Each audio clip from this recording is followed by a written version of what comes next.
Mathematical logic number 8 lecture number 8 just कालचा आपण revision घेऊ नेहमीप्रमाणे dual of statement. What is meaning of dual? The statement pattern contain logical connectives and or symbol small tc or symbol capital F capital T. Then dual of statement pattern is obtained by interchanging cap with reverse cap, T with C आणि capital T with F. या दोघांमध्ये interchanging फक्त आदला बदली करायची. एकच example remind करू. हा आपला दिलेला पॅटर्न. या पॅटर्न मध्ये जिथं अँड आहे तिथं ऑर लिहायचं, ऑर आहे तिथं अँड लिहायचं. बस या छोट्याशा प्रोसेसला आपण म्हणू finding the process of dual of the statement. Okay. कालचं एक आणखी पाहिलं होतं तोंडी सांगू तो logical equivalency. The given statement patterns are logical equivalence if their patterns are same in truth values. Now, today's lecture on converse, inverse and contrapositive of conditional statement only. The converse, inverse, contrapositive फक्त conditional statement साठीचा प्रकार आहे, बाकी कुठल्याही स्टेटमेंटला नाही. What is the converse? Suppose conditional statement is if P then Q or symbolically P implies Q. हे आपले given conditional statement. याचं converse म्हणजे converse if P then Q चा converse म्हणजे P implies Q चा converse येतो if Q then P. Statement काय होती if P then Q. Converse काय if Q then P. Symbolically Q implies P. म्हणजे P implies Q जर statement असेल तर त्याचा कॉन्व्हर्स म्हणजे Q implies P. इतकं सोपं. Inverse of P. if P then Q जर कंडिशनल स्टेटमेंट असेल किंवा सिम्बॉलिकली असेल तर त्याचा इनव्हर्स असतो if negation P then negation Q. Inverse of if P then Q, that is P implies Q, is if negation P then negation Q, or so that is negation P implies negation Q. And contrapositive of P if P then Q is if negation Q then negation P. Because symbolically P implies Q असेल तर contrapositive is negation Q implies negation P. Or simply एकदम short मध्ये for the conditional statement P arrow Q, P implies Q, its converse is Q implies P. Its inverse is negation P implies negation Q, and its contrapositive is negation Q implies negation P. Main statement here conditional, it's a converse, it's a inverse, it's a contrapositive.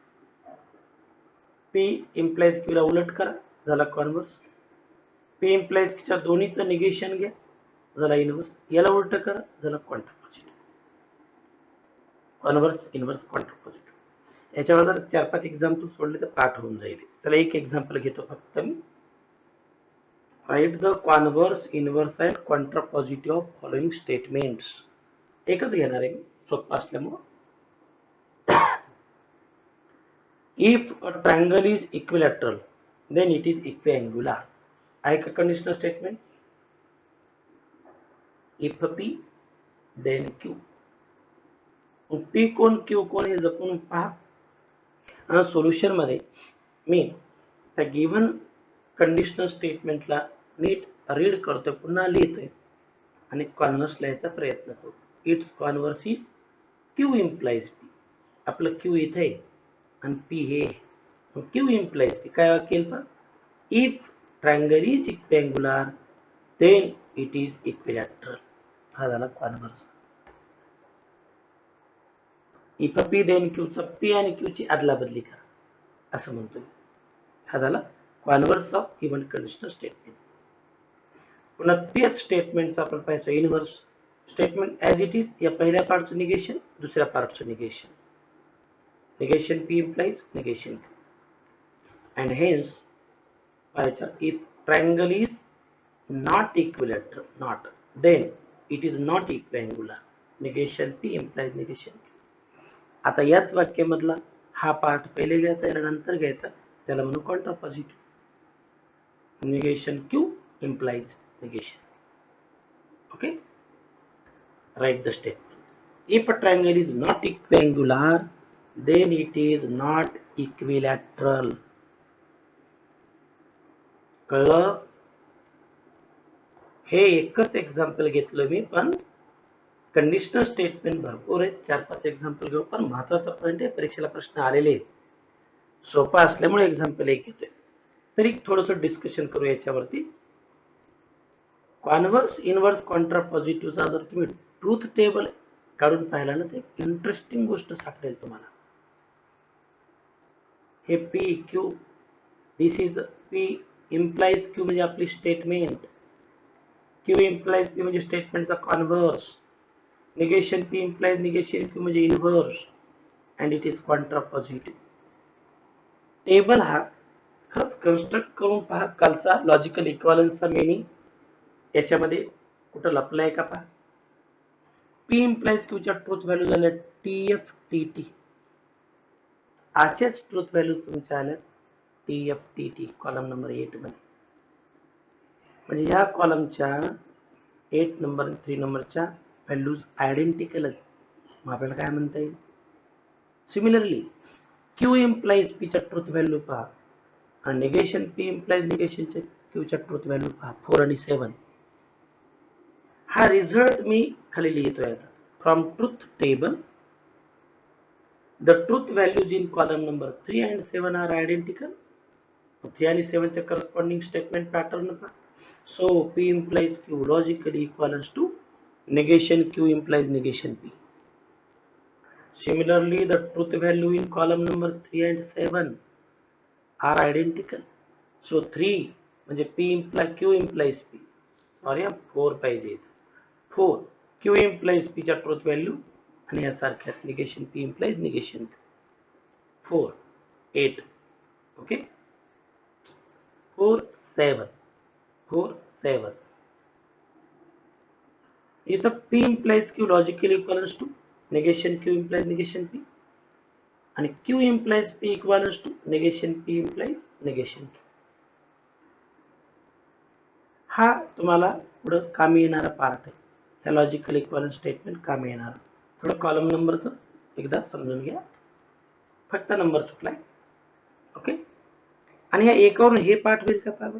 P arrow Q equivalent to negation Q implies negation P. आणि Q arrow P equivalent to negation P implies negation Q. म्हणजे एकच result पाठ करा, दुसरा आपोआप तयार व्हायला. म्हणजे दोन वेगळे पाठ करायची गरज नाही. ठीक आहे. हा टेबल मात्र स्वतः केला तर आणि तरच मजा येईल. मी पुढे तुम्हाला काही रिझल्ट व्हेरीफाय करायला सांगेल. P cap Q equal to Q cap P. P and Q equals to Q and P. किंवा हेच रिझल्ट ऑर मध्ये आठवतं त्या लॉला काय म्हणायचं. कम्युटेटिव्ह लॉ लॉजिक मध्ये पण आहे. दुसरा associative law for conjunction for disjunction vector मध्ये झालाय. तुम्हाला सेट चॅप्टर मध्ये युनियन इंटरसेक्शन सेक्शन मध्ये असोसिएटिव्ह लॉ झालाय. हा व्हेरीफाय करायचा. Left equals to right law verify होतो. Distributive law P cap Q or R equals to P cap Q or P cap R. Distributive law conjunction or disjunction आणि the disjunction on conjunction. Next negation of conjunction, negation in bracket disjunction, negation in bracket P disjunction Q equal to negation P conjunction negation Q. And negation of conjunction is equals to disjunction of their negation. हे हे पहिला part पहा, त्याचा dwell हा दुसरा part. पहिला part observe करा, it's dual is second part, it's dual is second part, it's dual is this part. म्हणून मी एका समोर एक लिहिले. ड्वेल एक पार्ट पाठ करा, दुसरा ड्वेल म्हणजे अर्धा result. Commutative, associative, distributive, negation of disjunction, negation of conjunction. P implies Q. It is also equivalent to negation P or Q. Exam मध्ये कधी कधी क्वेश्चन होतो, without using the conditional statement write the given compound statement, write the given compound statement without using the conditional part means if then. हा result काम येतो, पण truth table न verify केलं तर तुम्हाला एक खरं वाटेल. कदाचित मी एखादा रूल खोटा पण सांगू शकतो ना. तुम्ही व्हेरीफाय करणं काम आहे, मॅथमॅटिक्स आहे आपलं. P double implies Q equals to P implies Q and Q implies P. Verify करावं. If P then Q and if Q then P means P if and only if Q. If and only phrase ला if P then Q and if Q then P लिहिता येते. हे सगळे law तुम्ही जर का truth टेबलने verify केले तर या प्रत्येक लॉचा तुम्हाला मीनिंग कळेल. आणि सांगू का, हा आज घेण्याचं कारणच एक आहे की हे पूर्ण लॉज तुम्हाला चांगले पाठ असल्याशिवाय पुढचे प्रॉब्लेम्स जमणं कठीण आहे. लॉजिक मध्ये जर काही थोडं काही अवघड असेल त्या लॉज वर डिपेंड प्रॉब्लेम आहे. आणि मुलांना हे लॉज लवकर पाठ करत नाही, डायरेक्ट प्रॉब्लेम सुरू करतात, त्यामुळे प्रॉब्लेम अवघड जातात. एवढे लॉ आणि त्यातले माहितच, commutative, associative, distributive, negation of disjunction, हे डिमॉर्गन्स लॉ युनियन इंटरसेक्शन मधला सेट मधला डिमॉर्गन्स लॉ जर पाहिला ना, त्याच्याशी कम्पेअर करा. इथे याला कंडिशनल लॉ म्हणून, याला डबल कंडिशनल लॉ म्हणून, सगळे व्हेरीफाय करा टेबलला. हे काम अतिशय महत्वाचे, त्यामुळे आजच्या पिरियड मध्ये कमी शिकवणार आहे, कारण तुम्हाला वर्किंग आहे. एवढे रिझल्ट व्हेरीफाय करायचे. Next, more about conditional statement. He heading तुम्हाला आठवत असेल, मागे एका पिरियड मध्ये झालेली आहे. काय एक्स्ट्रा पाहिला तर, the conditional statement if P then Q also written as. या एकाच स्टेटमेंटला वेगवेगळ्या प्रकारे लिहिता येते. P implies Q, सिंबल तेच P arrow, or it is P sufficient for Q. या स्टेटमेंटला if P then Q लाच असं किंवा असं लिहिता येते. Or if P then Q can be written as P only if Q, or it is written as Q if P. एकालाच म्हणतो मी. A simple part is written as P implies Q, P sufficient for Q, P only if Q, Q if P, or Q necessary for P, or Q follows from P, or Q provide P. Conditional statement मध्ये कधी कधी if P then Q तुम्हाला दिसणारच नाही, पण या सगळ्या conditional statement म्हणजे अशा आहेत. कधी पण अशा कंडिशनल स्टेटमेंट आल्या तर पहिले कन्वर्ट करा इफ पी देन क्यू मध्ये, कारण आपण कॉन्व्हर्स इनव्हर्स कॉन्ट्रापॉझिटिव्ह यासाठी पाहिलाय. कन्फ्युजन होऊ नये म्हणून असली कसलीही स्टेटमेंट आली तर तिला पहिले कन्वर्ट करा इफ पी देन क्यू मध्ये. आता ही diagonals are perpendicular then it is rhombus. या स्टेटमेंटला आपण ते मागचे लॉ आता पहिले यूज करून लिहिलो. It is written as diagonals are perpendicular implies it is rhombus. Diagonals are perpendicular is sufficient for it is rhombus. Diagonals of parallelogram are perpendicular only if it is rhombus. Parallelogram is rhombus if its diagonals are perpendicular. Parallelogram is rhombus is necessary for its diagonals are perpendicular. Parallelogram is rhombus follows from its diagonals are perpendicular. Parallelogram is rhombus, it provides its diagonals are perpendicular. म्हणजे एका स्टेटमेंटला वेगवेगळ्या प्रकाराने लिहिता येते, meaning न change करता. Okay, now observe this statement. I shall provided I finish my work. होतं का असा प्रोव्हाइडेड शब्द, तो पाहून याला इफ देन मध्ये कन्वर्ट करा, मग या स्टेटमेंटचं converse inverse contrapositive. Right follows, follows हा शब्द आलता, याला इफ देन मध्ये कन्वर्ट करा. Only if, P only if Q, it is written as P if P then Q. Sufficient सुद्धा वर्ड आलता का. हे प्रत्येक नेसेसरी, प्रत्येक स्टेटमेंटला इफ देन मध्ये लिहा आणि त्याच्यानंतर यांचं लिहा कॉन्व्हर्स, इनव्हर्स, कॉन्ट्रापोजिट. मागच्या पिरियड मध्ये नॉलेज कमी पण वर्किंग जास्त आहे तुम्हाला, कारण मागचा पार्ट इथं ऍडिशनल झाला, more about the conditional statement.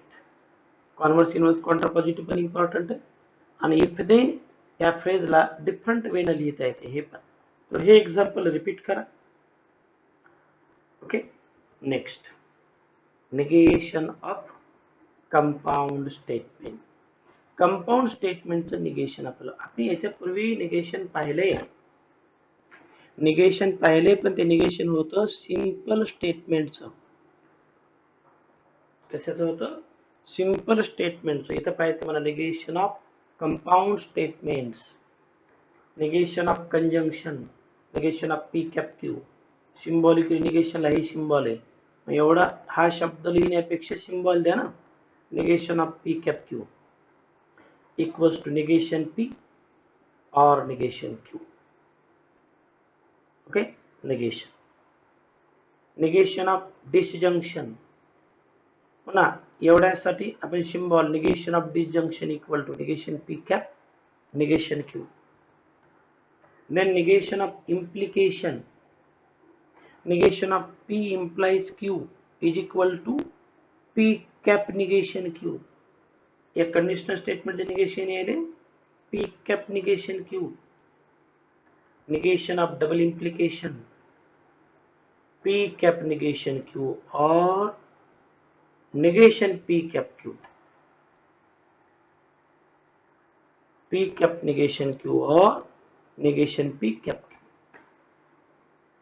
Okay, negation of conjunction, disjunction, implication, double implication. अतिशय महत्वाचे रूल मी तुम्हाला आता म्हटलं, जे पाठांतर करायचे रूल आपण त्यापैकी हे पण आहेत आणि अशालाशीवर टेबल मध्ये आले. हे रूल तुम्हाला ट्रुथ टेबलला व्हेरीफाय पण करता येतात आणि कंप्लीट स्टेटमेंट आपल्याला पाठ पण पाहिजे, कारण पुढे क्वेश्चन येणार आहेत without using the truth table prove the equivalence. तर हे रूल पाठ पाहिजे. ओके, आता या रूलवर डिपेंड क्वेश्चन पाहूया. काय क्वेश्चन येईल? negation of compound statement, write the negation of statement in symbolic form and write their negation. Write the following statement in symbolic form and write their negation. symbolic form मध्ये statement लिहिता येतात, तो part मी तर repeat करणार नाही, मी फक्त त्यांचे negation सांगणार तुम्हाला डायरेक्ट.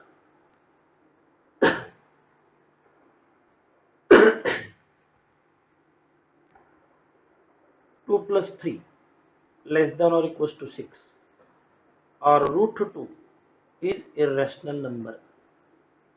याचं निगेशन. इथं दोघांचं डिसजंक्शन आहे, मी फक्त स्टेटमेंट सांगायला होता. या दोघांमध्ये कंजंक्शन अँड आहे, इथं ऑर आहे, इथे x equal to 1 if p then किंवा असे इफ अँड ओनली इफ आहे आणि यामध्ये इफ देन आहे. ह्या सगळ्यांमध्ये आपल्या रूल कुठं वापरायचा इतकं. निगेशन ऑफ कंपाऊंड स्टेटमेंट, हे जे वाक्य तुम्हाला 5-6 दिले त्या सगळ्यांचं निगेशन, पण मी एक पार्ट टाळतोय, सिम्बॉलिक रिप्रेझेंटेशन न करता गेलो, कारण सिम्बॉलिक तुम्हाला माहिती आहे म्हणून. पण इथे 2 क्वेश्चन विचारले, write the statement in symbolic form and write their negation. Okay, question एक एक घेऊया आपण. पहिले टेबल इथे मी बाजूला आठवून ठेवते. negation p cap q equal to negation p or negation q. negation p or q equal to negation p cap negation q. negation p implies q equal to p cap negation q. negation p double implies q equal to p cap negation q or negation p cap q. हे rule लक्षात घेऊ. चला पहिलं statement, negation of 2 plus 3 less than 6 or root 2 is irrational number. कुठला rule apply करता येईल? Number 2 चा. Okay, याचं निगेशन 2 plus 3 लेस दॅनच्या ऐवजी greater than or equal to 6 and root 2 is not irrational number. Okay, negation. Second statement, negation of statement काय दिलं का, Madhuri is a girl and Gopal is a boy. It is the statement. कुठला rule apply करता येईल, माझ्या मते हा पहिला, P and Q. negation, Madhuri is not girl or Gopal is not boy. And च्या ऐवजी और, पहिल्याचे निगेशन, दुसऱ्याचे negation. Number 3, negation of 2 plus 3 equal to 5 or 4 plus 8 equals to 12. मध्ये और म्हणजे सेकंड नंबरचा रूल येईल. 2 plus 3 not equals to 5 and or च्या ऐवजी and, दुसऱ्याचं negation 4 plus 8 not equal to 12. Negation of if x equal to 1 then x square equal to minus 1. म्हणजे rule number 3, P cap negation Q. Negation घेताना P and cap negation Q. P statement मध्ये and, दुसऱ्याचं negation.